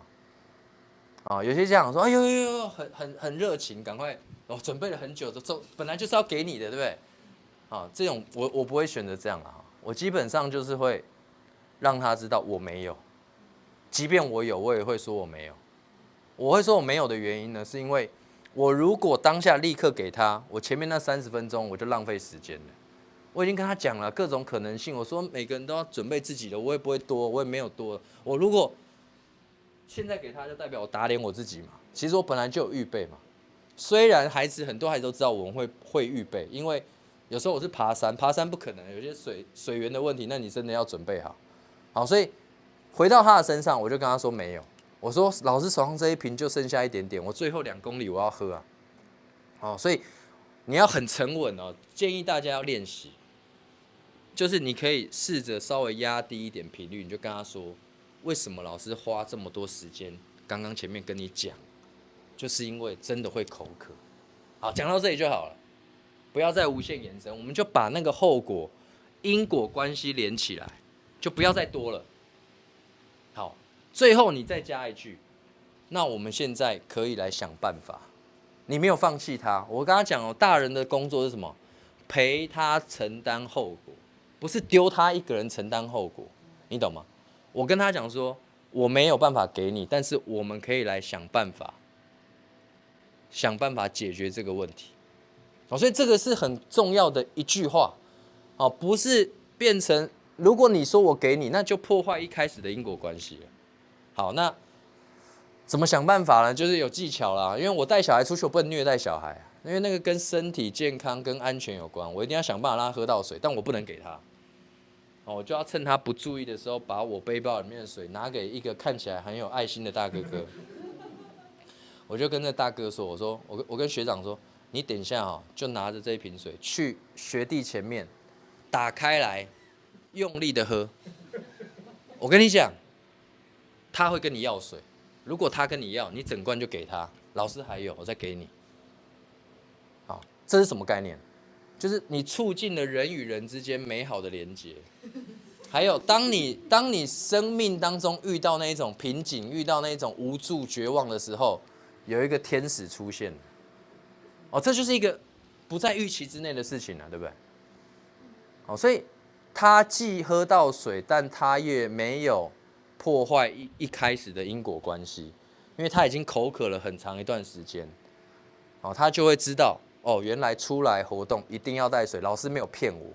老师说的是真的，因为我会口渴，我需要准备，所以最考验大家的就是我们在逻辑的后果上面会特别要提醒大家几个重点啊。第一个，因果关系很重要。我觉得在一般的环境里面，很多人会没有办法掌握那个因果关系。例如说，你今天没做好，你去罚站。罚站没有因果关系啊，对不对？就是你用一个，例如说你今天做什么事，然后你去抄课文好了，就是这些处罚之间跟原本行为本身是不具有因果关系的。我讲一个例子啊，就讲最近发生的。我有一个学生，今年7年级，然后他小学毕业之后，妈妈决定让他去住校，他读一个住校的学校。然后礼拜一妈妈就打给我说，妈妈很无助啊，就是说。他小孩在学校出了一点事情，然后他爸爸也是，我身边很多这种爸爸也不在台湾工作，然后他妈妈就很紧张，不知道该怎么办，然后他就问我，他就把整个事件描述，我简单讲就好。他的小孩住宿，在宿舍里面跟同学有一些不愉快，然后这个小孩呢，他们那个宿舍的氛围就是有一个同学特别讨人厌啊，就对他们同学来讲特别讨人厌，然后他们其他人就结盟了。结盟之后，我这个学生就比较喜欢带头，喜欢表现。他就呢趁那个同学不在的时候，去那个厕所拿了拖把，然后沾了马桶水，然后去沾那个同学的床跟枕头。就我的学生就做了这件事情。然后他妈妈就很焦虑，就说：“我这么好的一个小孩，怎么才住宿住了几个月就变成这样？”就是他呢对孩子的那个梦想破灭了。但是在我听起来，我其实心里就想说，这个跟我认识的这个小孩蛮接近的。就如果在那个情境当下，他会做这个事情，我能想象。为什么？因为他想要赢得人际关系，他想要证明他自己我是这一群里面可以带头的，这是他的本身的特质啊，这是我认识的他啦。所以对于这个事情当然是不对的。他拿拖把沾马桶水去弄人家的床，这是错的，对不对？好。那这个错误的行为，小孩要承担后果啦，对不对？他有很多后果可能要承担，对不对？他可能要去面对对方的家长，面对他的同学，面对各式各样的，包含同学其他相关的同学，就你这个行为可能会带来很多后果。那我就说，那我们就陪他去面对这个后果啊。那妈妈最后就说，他有想到，就是带着小孩，用他的零用钱去。学校附近的那商场去买枕头、买那个床垫还给别人。妈妈说，我其实可以从虾皮订啊，但我说不要啦，不要从虾皮订，你就带着他自己去处理这件事情。为什么？因为又不是你去弄人家的床，是你的小孩，对不对？你不要帮他去做这么多啊，你就让他自己去面对啊。你是陪他面对，不是你替他面对。所以这件事情是。我就讲这个例子的目的，就让大家知道说，其实重点就是善用这些后果去改变小孩的行为。处罚、责骂那些比较情绪性的，我觉得不是不行，但是没有必要。处罚只是一种手段，但没有必须。对我来讲，那个没有必须。所以这个概念跟大家分享。所以几个部分，第一个要相关性啊。你把人家的床垫用脏了，你需要去买一个陪人家。这就是一个很直接的因果关系嘛，对不对？那再来尊重，就是我们大人在陪孩子承担后果的过程当中，不要用一些情绪性的语言去加压。你加那个压呢，其实你就会让后果变质。所以要尊重他。然后这些后果是合理的，有很多后果不合理。例如说，你走在马路上，一不注意被车撞，我们不会说我们让小孩自己练习。过马路的安全，然后让车给他撞嘛？不会吧？因为那个后果不合理啊。所以你要知道你什么事情可以操作，什么事情不可以操作。所以这个是合理性，然后再来逻辑的后果就是你事前会告知，就跟孩子做充分的讨论。好，那当真的他选择这样，那我自己会蛮鼓励家长适度给小孩选择啦，因为选择就是某种程度就是负责啊，因为你选择你就要为自己负责，但是很多我遇过有些家长是不太敢给小孩做一些选择，因为他会比较保护嘛，哦，尤其是现在整个大环境，我觉得保护的氛围比较浓厚一点。好。那所以我前面讲说，我们透过这些经验引导孩子去认识他自己，哦，所以我觉得任何的改变都从觉察开始，就是你真的意识到你自己的状态，意识到环境的改变，你才会慢慢的出现变化。当事人的意愿最重要。我们在陪孩子长大的过程当中，你不能忘记就是他自己个人的意愿，他的内在的这一种主动性啊，这是我觉得最关键的事情，然后要陪孩子花时间自我认识，啊，因为我觉得其实这是每个人一辈子的功课啦，不见得是小孩，哦，因为对很多爸妈来说，在教养小孩的过程当中，其实是大家在认识自己、重新认识自己的时候，啊，因为我常跟家长工作嘛，所以我会看到一个现象，就是有些家长传递的教养的价值观，他自己可能也是不知不觉。所谓不知不觉，就是为什么会这样说啊？为什么我会希望这样要求我的小孩？不知道然后整理了很久之后，发现原来我爸妈是这样教我的，就是他是不自觉的承袭着上一代的教养的观念，或者是我们自己的生活经验。所以这一个 point， 举例来说，最常见的是体罚，就是不用问大家也不用告诉我，就是有些家长会打小孩啦，讲比较简单，会打小孩，小孩犯错他用打的，那我们家就是我从小是被体罚的，我爸爸妈妈打我打到8年级，14岁，打到什么程度？打到我要离家出走，打到我那时候要离家了，因为我们家就是我跟他讲，我爸妈都是第一志愿嘛，成绩很好，我们家是成绩不达标是会被处罚的，然后就一路这样处罚，然后包含我自己又是比较静不下心来，常常会有一些状况，常常犯错就是被打，一直打到14岁，打到我要离家。好，我弟弟，我跟他说他有2个小孩，他没有在我面前打过他小孩，但是我看得出来他是会打小孩的，那个是没有，就是你一看就知道他平常只要小孩犯错，他是会打他的，甚至嘴巴上也会讲，类似隐晦的让小孩知道，如果你再怎么样，回去就怎么样，类似这样。我刚当老师的前面几年，如果家长大概20年前，如果家长那时候跟我说，我小孩我们家是用体罚，你就配合我，我会打。我第一届的小孩，第一届的学生，我会处罚。我跟大家讲，没有用，好不好？我就告诉大家最后的解答，体罚是没有用的。为什么没有用？因为体罚是当下会制造一个很强烈的情绪给小孩，为了去抑制他的一些行动。但是长期来说，体罚是无效的。我们要的是他根本内在的改变，我不要他是外在形塑的变化，我追求的是内在的改变。所以如果你追求的是长期内在的改变，不要打小孩，因为打人类的记忆我讲给大家听。我小时候很常犯错嘛，我小学2年级被我们老师罚跪在讲台上，我到现在都记得那个画面。处罚会带来一个非常强烈的情绪，人类的记忆跟情绪是联动的。你记得很清楚的事情，通常都伴随着很强烈的情绪。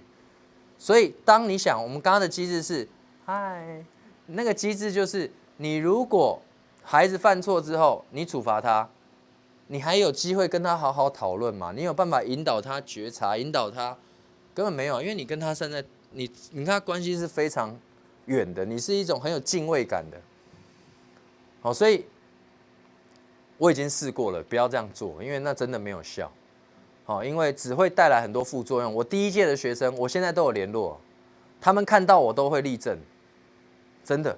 我第一届的学生对我非常尊敬，因为他在我身边是那个严格的，是非常严格的，然后是处罚的。他们看到我会敬礼的，他们看到现在的学生跟我相处，他们很惊讶。你敢摸老师的头哦，然后你敢就是各式各样，他们觉得这些现在小孩到底怎么回事？就是我就跟他们讲，老师以前做错了，我真的会跟他们道歉了。我说老师以前不应该处罚你。我说那些我有观察，因为我的学生在我身边时间很长。第一届的学生虽然很听话，但很没有自信，相对没自信。他们会跟你在一起的时候，他不敢行动。为什么？因为行动会有可能带来错误，那一错误就会带来处罚。还记得刚刚被电的那只狗吗？操作制约，处罚也是一种操作制约啊。好，所以如果你还有继续在做这件事情，我觉得可以换一种方法。好，自我认识之所以重要，是因为当他了解自己之后，他就比较能够发展自己需要的生存的策略。在这个时代早期读书考试是大家追求成功的路径，但在这个时代，成功的路径是非常多元的。例如说，像我在长华，我都会鼓励长华的老师，就是你要发掘小孩的热情啊。像我现在到高年级，就是我不讲谁了因为大家如果知道也就知道，哇，对魔术超级有热情。我每次去他都变魔术给我看，我就跟长华老师说，我说这个我认识几个厉害的魔术师，有机会应该认识一下。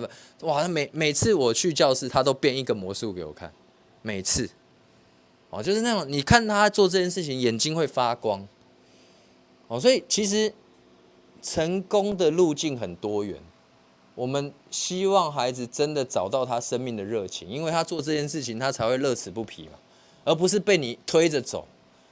那我真的看到很多孩子已经开始，尤其是我觉得高年级了很慢慢的就可以看到，哇，他对这个有热情，他对那个有热情，那我觉得这就是一个机会嘛。好，环境的支持很重要，所以大家很关键所有孩子的特质，自己的特质都有正反两面。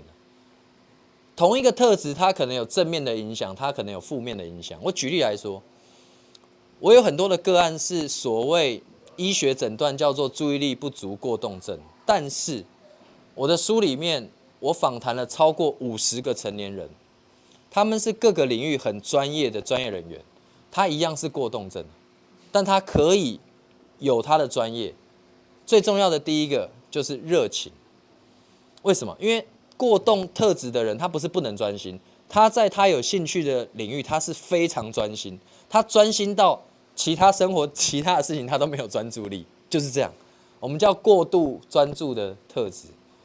好，所以所有的特质都有正反两面。爸爸妈妈、老师们的工作，我们在做的事情是想办法把正面的影响力放大。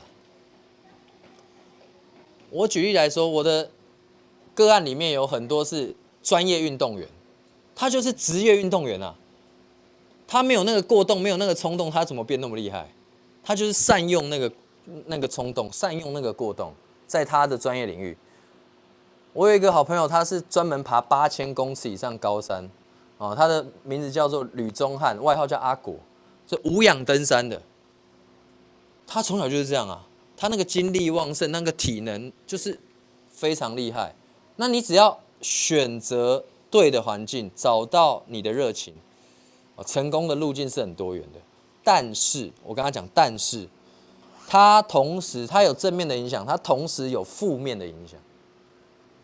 我们要做什么？我们要让孩子意识到负面影响的可能性，跟我怎么预防它。我举例来说，我书里面有很多 top sales 的故事，他在各个领域都是顶尖的业务员。过动特质的人，在这个状态下最常出现的就是我们在研究上比较专业的说法，就是这些人比较缺乏界限感。规则意识没有那么强，界限感不明确。所以为什么他要变成 top sales？ 因为他跟你很快就亲近了，他跟你聊天，跟你互动，他没有那个界限，没有那一种框架，你会觉得这个人好像好跟他相处好轻松哦。为什么？因为他要卖东西。但是呢，没有界限感会带来什么负面影响？很多啊，感情的问题啊，财务的问题，各式各样的问题都跟界限有关。所以，如果一个孩子他不知不觉的长大，哦，这是我特别想跟大家讲了。我的成人的个案里面呢，有些人活到了45岁、50岁，他告诉我说，我都已经忘记原来我有这个问题啊。为什么？因为你如果这个问题没有对你造成很大的影响，你会忽略它，啊，你会不知不觉犯错。我讲一个故事就好。职棒选手曾经打过波士顿红袜队，美国波士顿红袜队的一个外野手叫林哲轩，台湾他现在在富邦悍将，他是台湾之前就是中华职棒的明星球员，他就有这个特质。他从小就是过动症。我跟他互动是他已经快要40几岁了，快要50岁的时候，他跟我说，他跟我聊完之后，他跟我说他忘记他有过动症。你去维基百科上查林哲轩，你会看到他很优秀，他有非常多很好的表现。你看到几个负面的新闻，都是跟这个特质有关。我讲一个就好。他觉得队友不认真，不够拼命，他就是不爽。不爽呢，跟我们的青少年一样，在他的 Facebook 上攻击他的队友。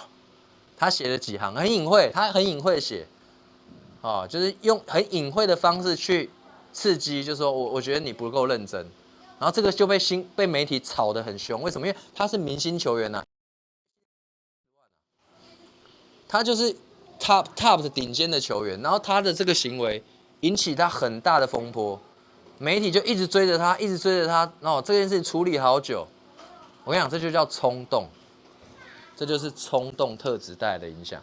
他可以跑很快，冲过去把球接住，这也是冲动。除了专业训练之外，他多了一个冲动。为什么？因为他会，跑到全垒打墙上跳上去把球接下来，这不是所有人都办得到了。所以特质有正反两面，我们要让孩子对自己的特质更了解，你才可以帮助他走得更远。好，所以学会跟自己的特质和平共存是很重要的概念，因为这些特质不会消失，也不要过度自责，因为那就是你的一部分啊，这就是专属于你的一部分。那你要善用它的优势，把劣势降低。好。我跟孩子们常讲这样的概念，我说我们每个人都有一本使用说明书啊。使用说明书就是我们生下来其实就有一个操作手册，那你知不知道那个说明书当中写了什么内容？很多人不知道啊。哦，我们要让孩子知道这本使用说明书当中的内容是什么。透过我们的陪伴，跟我刚刚讲的老师的回馈、家长的回馈，都是帮助孩子认识他自己。啊，这本使用说明书是可以升级的。可以升级的。前面讲过成长型的思维，学习可以带来改变，努力可以带来不同。我们刚刚不是说嘛，你就想，我常跟孩子说，iPhone 都可以升级啊，对不对？那作业系统都不断在升级，我们怎么可能不会升级？我们也会啊，所以我们学习尝试就会带来新的可能性。好，在心理学上面这几年，你如果有兴趣，你可以找这样的书来看，他们就在讲成长型的思维。有一本书应该叫《成长心态》，都是谈这样的概念。那最简单、最重要的技术已经告诉大家，就是你要帮孩子成功，因为那个会 drive 他去改变他内在的动力。好，最后一个 part 了，我要注意一下时间。如果说讲太高兴，是不是快要剩10分钟？好。可以10分钟我讲得完，绝对可以。你们要接小孩的，我知道。好，处理孩子的问题之前，要先让自己稳定。我刚才讲了那么多情境，对不对？其实很考验人性啦，因为人没有这么理性，大家知道吗 ？emotion 的概念 ，emotion 本身带有行动，你知道？你有情绪，你就会行动，所以你要有好的调节能力不容易。所以我刚刚不是讲吗？就是不要做任何事。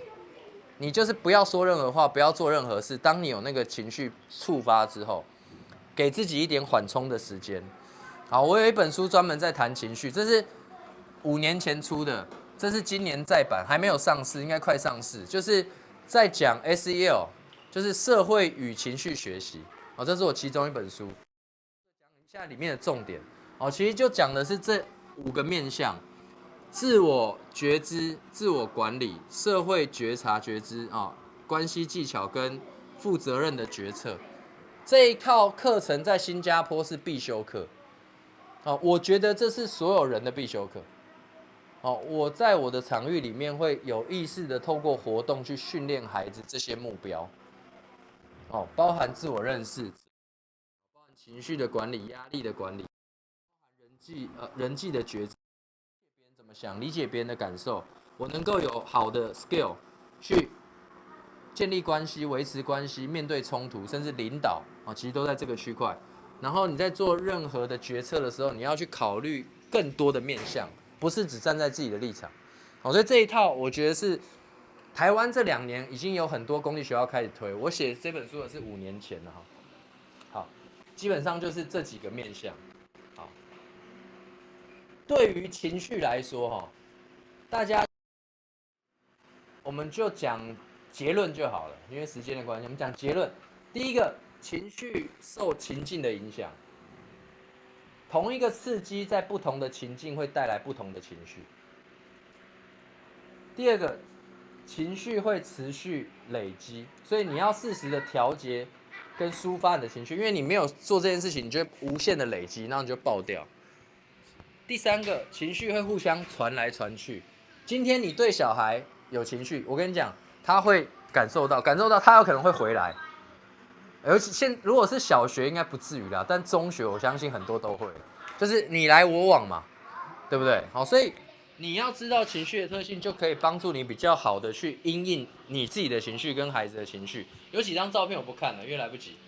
好，重点是我刚刚讲过，情绪会有一个 peak， 每一个人每一个情境不同的状态下，你都会有一个高峰。这个高峰呢，随着时间的推移，它会慢慢缓步降下来。不要在这个高峰的时候介入它。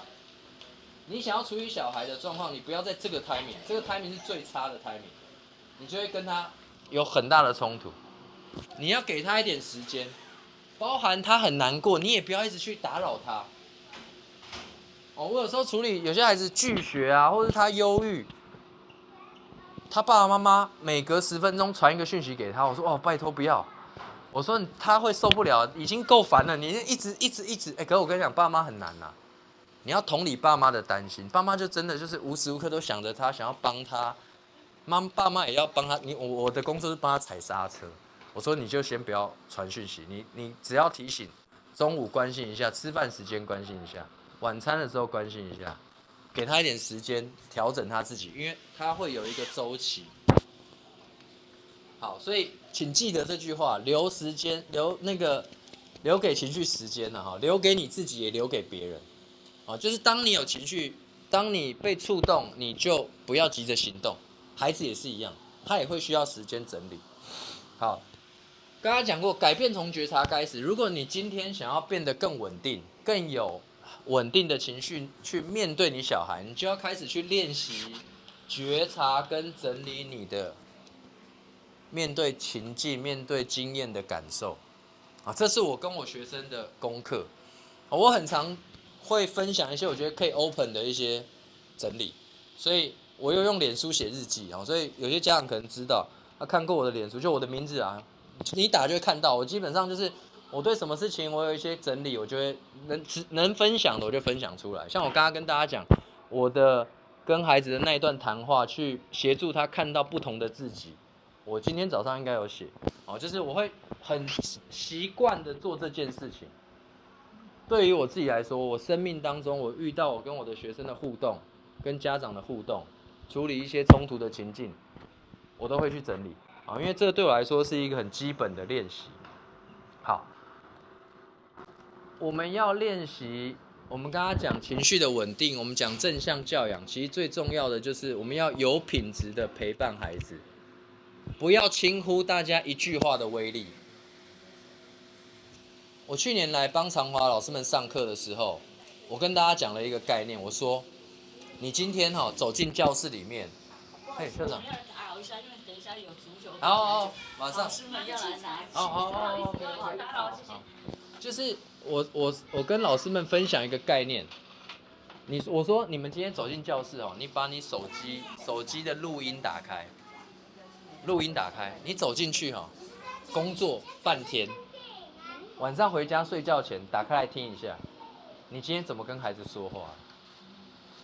你知道为什么吗？因为你进到那个场域里面，那么多的刺激，那么多的人跟你互动，而且都很随机的，那非常考验什么？考验你的稳定度。你自己在这个状态下，你是怎么去因应孩子的需求？爸爸妈妈也一样。如果你觉得你没有把握你就先跟孩子谈话前，先把那个手机录音打开。你看他谈完之后呢，夜深人静，或者你躲到厕所里面，你自己听一下，刚刚你的表现怎么样？这个是一种练习啦。我们练到后来是我很清楚知道，我在跟这个孩子讲话，我有另外一个脑袋在 monitor 这件事。我们讲的是 meta 的那种后设认知，我可以有一个脑袋去 monitor 我自己怎么说话，但那要无数次的刚刚讲的觉察的练习。所以有品质的陪伴就是你要记得，你的任何一句话都是有影响力的，小孩会听进心里面，尤其是很有情绪性的，他记得更强。好，这个例子我就跳过了，有机会再跟大家讲。最后一个，好，还有4分钟，最后一个重要的策略，因为我觉得大家应该要带回去一些能用的东西，对不对？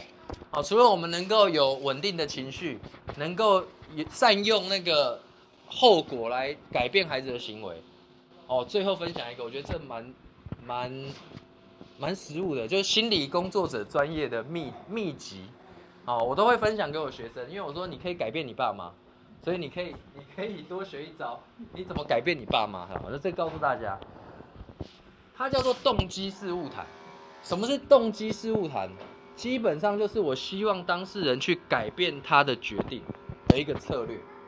好，里面有个大前提，就是心理学家做过研究，谁最能说服别人？